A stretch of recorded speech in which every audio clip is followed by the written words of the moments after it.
Today, we are mere mortals, but tomorrow, we will be legendary.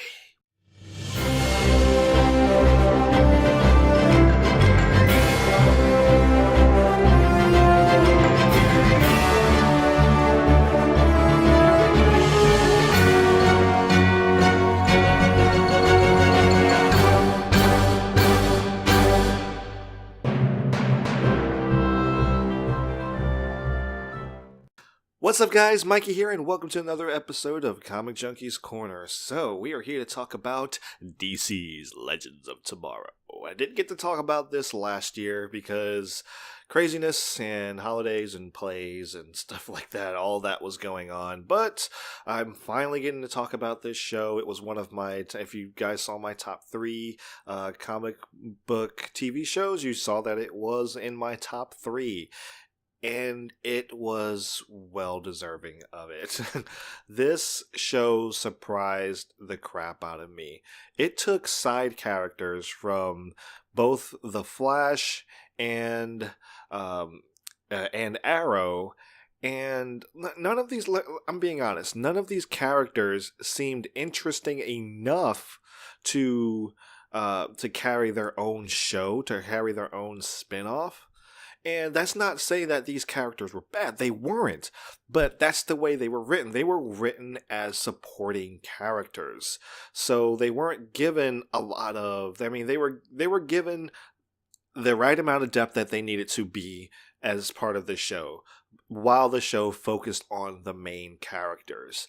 So when I heard about DC's Legends of Tomorrow, I'm like, there's no way this is going to work. This is going to be DC's first flop. Because I'm just like, it's not going to be that interesting. I mean, it's just like, if anything, I thought it was going to be kind of boring. You know, not much of a flop, but just kind of be like, this is not so great.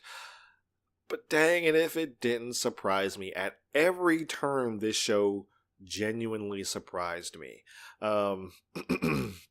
Of course, the show follows the likes of Mr. Rip Hunter, who is a time traveler who is trying to prevent Vandal Savage from taking over the world as it is in his particular future, trying to save his family's life and stuff. That's his main goal and everything, but he's also trying to prevent Vandal Savage from taking over the world, as he is successful in doing so. And for that, he recruits the White Canary, Sarah Lance. He recruits the Atom.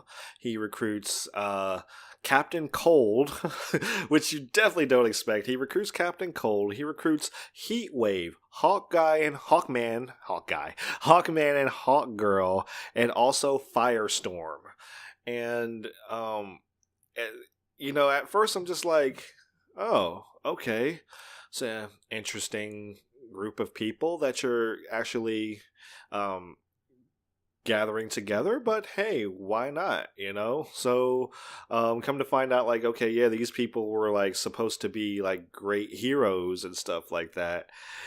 And like I said, when I first heard about it, I'm just like, no. No, none of these characters are really all that. They don't seem like they're all that. They're great as part of an ensemble, but they don't seem like they're all that. And the show even acknowledged that.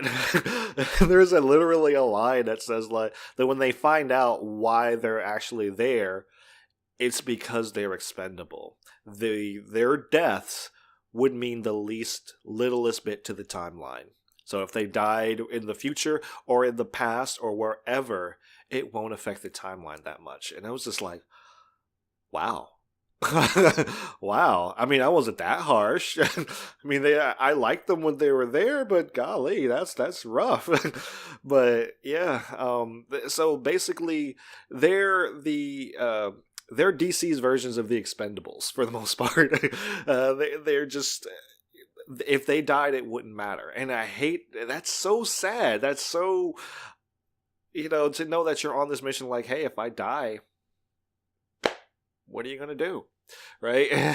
But if I don't, then, hey, I'm working towards something bigger and better than myself. So that's what everyone kind of takes into account. Everyone's just kind of like, yeah,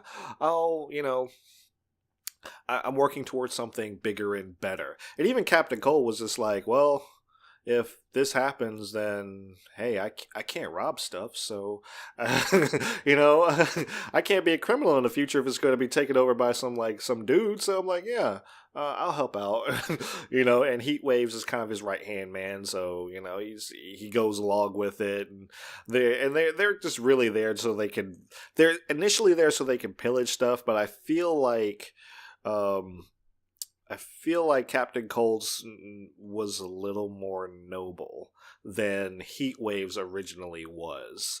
So, but you know, things happen over time and stuff like that. And um, let me just say, like, all these characters were extremely enjoyable. I enjoyed every time that they were on screen. I don't think I was ever bored once. Are there slow moments? Sure, but like, I don't think they were still interesting to some regard.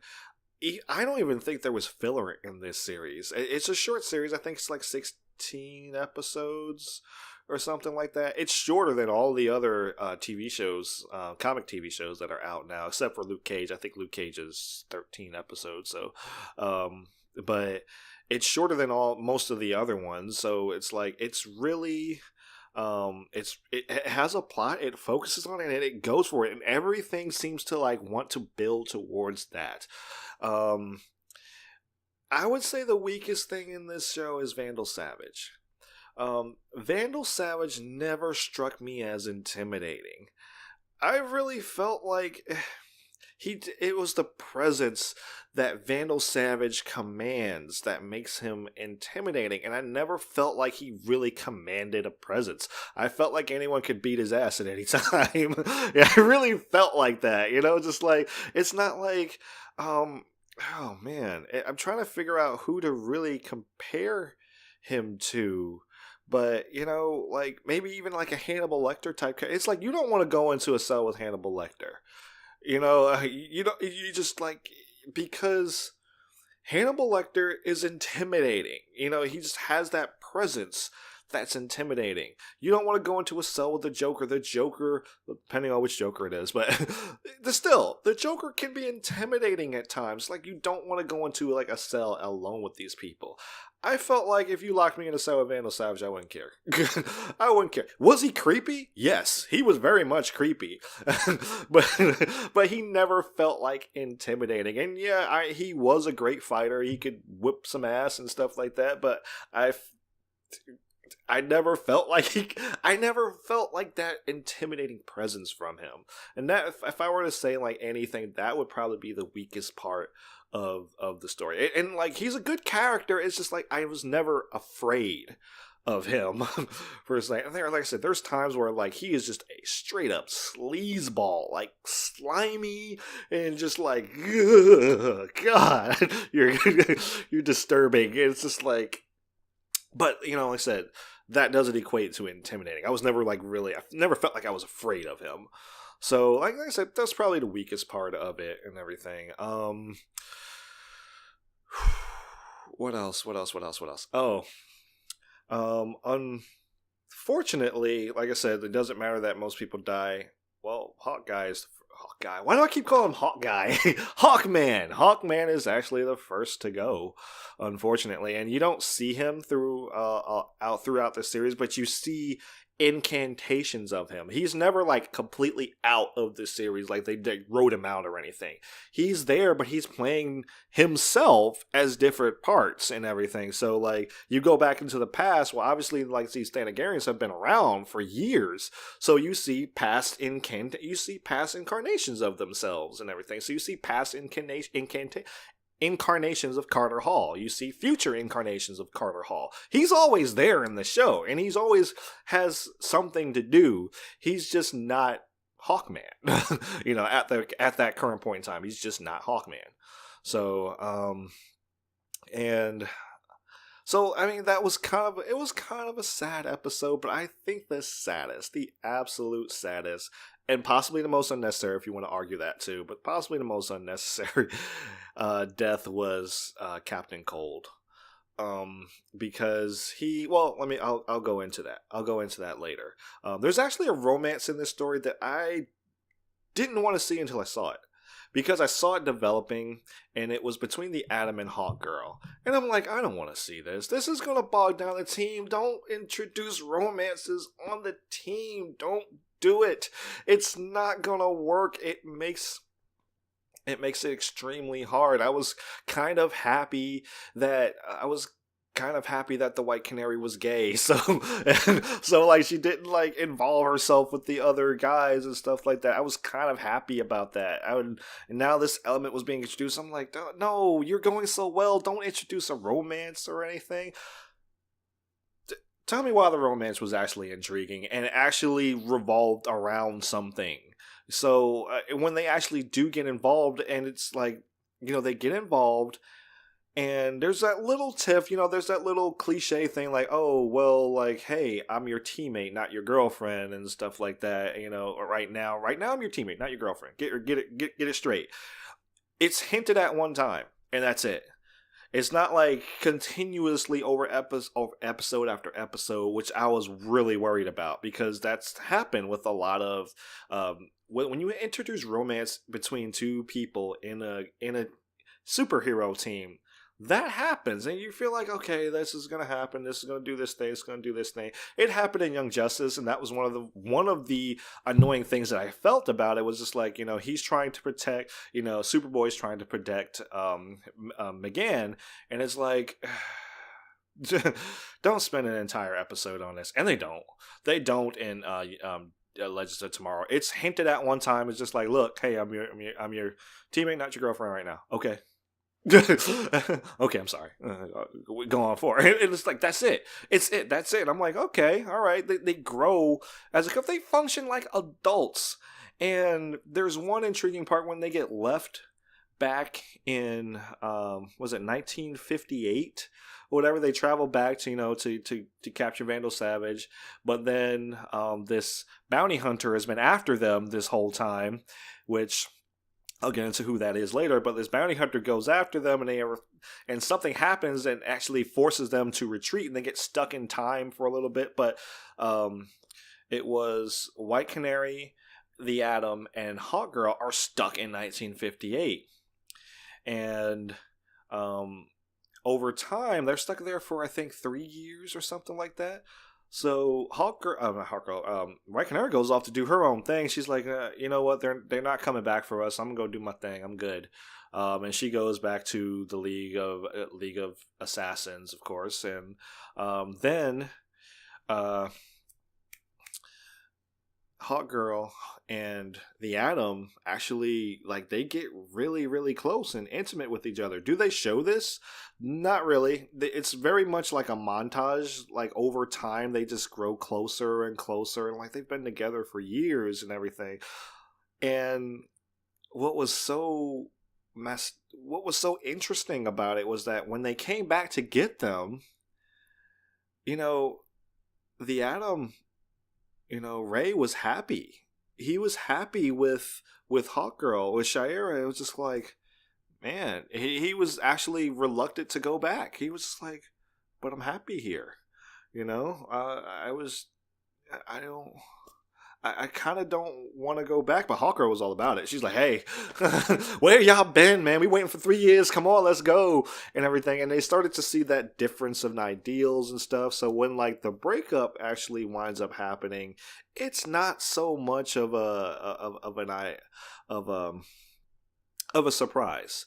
It's like, okay, you see right there, like, okay, now their ideals are starting to clash a little bit, but they don't ever like seriously focus on it. It becomes like, okay, there's some times where it's just like there's an argument, they feel like there's going to be a love triangle when they find another version of Carter Hall and stuff, and you feel like there's going to be a love triangle there, but there isn't.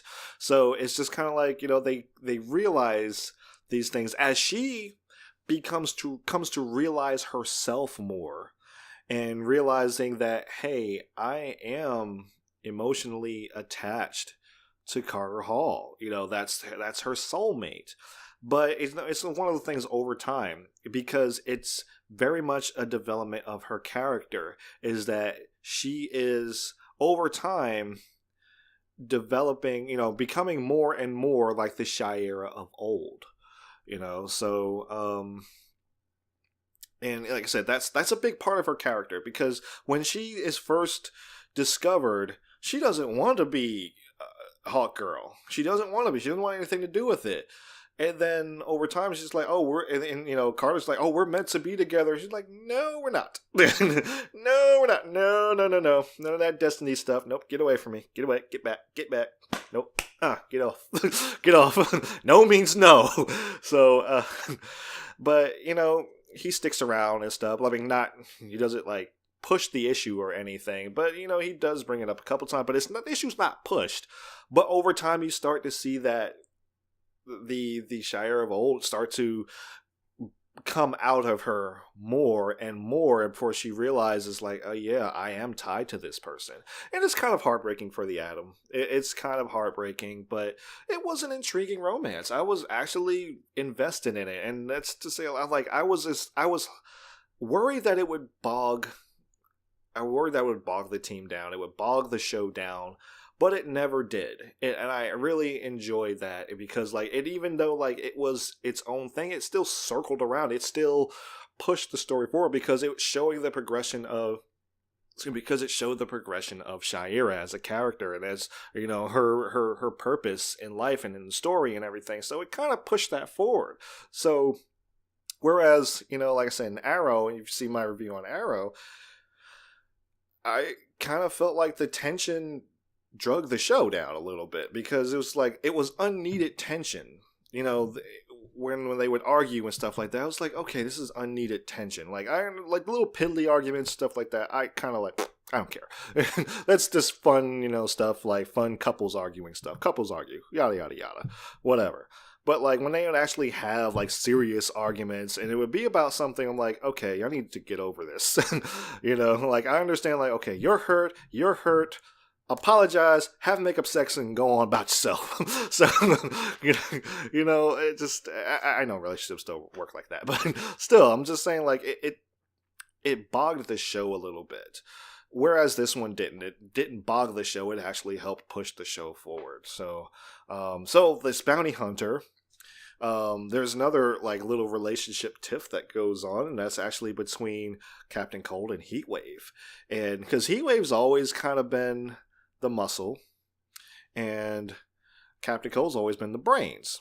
That's the way it always kind of worked out, Captain Cold is actually always kind of looked out for Heatwave, whereas Heatwave always kind of looked out for Captain Cold. And there comes a time where Captain Cold doesn't want Heatwave to do something, but Heatwave wants to do it, and he kind of like shows, he's like, hey, I'm the boss here or whatever, and that doesn't go over well with Heatwave. So eventually something happens, and then they have a tiff, and Heatwave actually turns on the crew, because he wants to go to a certain time where the world was pillaged by criminals and stuff like that. He wants to go back to that time, and and even Captain Cole, he saw it. He's just like, it was complete and total anarchy. He's just like, no, there still needs to be order at some point, and there was no order there. So that was the problem, and. Like I said, Heatwave wanted to go back to that time. There's something happens. I'm not going to tell you what it is. You need to watch the show if you want to look at what that is. And he winds up turning on them. And because he turned on them, Captain Cold has to deal with them at some point. And they want to just kind of lock him up, abandon him and stuff like that. They're saying like, oh no, you need to kill him. And Cold plays like he kills him, but he doesn't. He just traps him in another time, but Heatwave is picked up by the Time Lords, which you find out later on, but he's picked up, and he's taken, and he's trained, and he's given this armor and stuff like that, and he winds up becoming the bounty hunter who has been hunting them this whole time. And it was so funny, because you start to wonder, like, how is he catching them so fast, or like how does he know where they're going and stuff like that. It was like, Because he's already been there. That's why he knows so well and everything. So that's interesting. But eventually, like, he comes to realize, they have a talk, and they come to realize, like I said, these are all kind of like, seem like they're side stories, and they seem like they would slow the show down, but it doesn't. Like I said, it's all building towards something. And like this whole thing, like where he's trained to become a bounty hunter to hunt them, is part of the story. It's part of, like, it's giving you clues to what's actually going on and everything. They resolve their differences eventually and stuff like that. And but yeah, eventually after all of this, yeah, Captain Cold dies. And he was the one character I was thinking there was going to be a few if anything, I was thinking the Atom was going to die. I thought he was going to be the one. I didn't want him to, but Captain Cold was like the last person I wanted to die, and I was like, man, why? Why? That's not to say he won't come back at some point, I mean, they got another freaking Hawk guy, so why do I keep calling him Hawk Guy? I want him to be Hawk. He's Hawk Guy from now on. For the rest of this video, he is Hawk Guy. So, I mean, they got another Carter Hall, so I'm like, hey, I mean, he's from the future, I think, so, like, yeah. If they want him to, if they want him to come back, he'll come back. I don't know if he comes back in season 2 or not. I would assume not, but I'm one of those people. I'm like, hey, look, if he's gonna be dead, let him stay dead. If he's dead, let him stay dead. Yeah, there's been a few times where I've seen like people come back in shows, and I'm like, no, don't get me wrong. Like with the White Canary, that was actually part of a story arc and stuff like that. I got that part. When some people come back, there's Fish Mooney who comes back in Gotham. I'm like, why is she back? Why? What was the purpose of bringing her back? I mean, she was great while she was there, and she died, and that's it. Let's move on to other villains now. We don't need her. We have other villains who have already building and developed. Let's move on now. So, I don't know. I don't know how it would feel if they brought back Captain Cold. I think it was a kind of a bold decision to kill him off to begin with, but yeah, it is what it is. We'll just have to see what happens in season 2. I was pretty sure some of you are already watching season 2 anyway. But yeah, it's not on Netflix yet, so I haven't seen it. So when it comes on Netflix, we'll just have to find out. But yeah, all in all, this show genuinely surprised me. Had a good storyline to follow.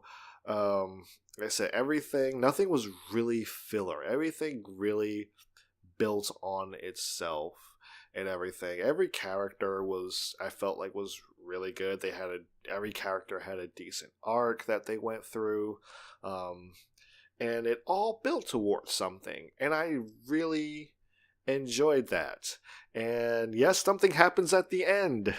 Yes, it does. You want to know what it is? You're going to have to watch the show, because somebody shows up at the end and you're just like, oh, hey. Oh, I see where you're going. I see you. I see where you're going here. See what you're doing. So that got me excited for season 2. I was kind of one of those shows. I was like, is it going to be a season 2? And then a certain person shows up. You're like, oh, yes, there is. Yes, there will be a season 2. Yes. So, yeah, now I know like they're doing a bunch of crossovers and stuff, but I won't see that until it reaches Netflix. So we'll just have to. Until then, I will live in fear. So, yeah, guys. So that's pretty much it. Don't have much else to say about the show. It was definitely one of my top 3 shows of 2016. Surprised the hell out of me. I did not expect it to be as good as it was. A lot of people are saying that season 2 is better than the first. So I'm like, they like the first season, but they're like, this one is actually better. And I'm like, DC's doing their thing with the shows, man. If only we get that to translate into the movies. So, Yeah, what did you guys think of Legends of Tomorrow? Have you seen it? I hope you have seen it because, like I said, spoil the crap out of it. Didn't spoil too much. I'm trying to tone the spoilers down just a little bit, but I spoil enough. So I hope you have seen it. If you have, what did you think of it? Put it in the comments below. Let me know. Don't forget to follow my friend JJ's blog at 4comicjunkies.blogspot.com. Follow him on Twitter at 4comicjunkies. Follow me on Twitter at Mr. McBlam. If you like this video, give it a big thumbs up. Thank you for watching. Subscribe if you're new. And as always, I will see you in the next video.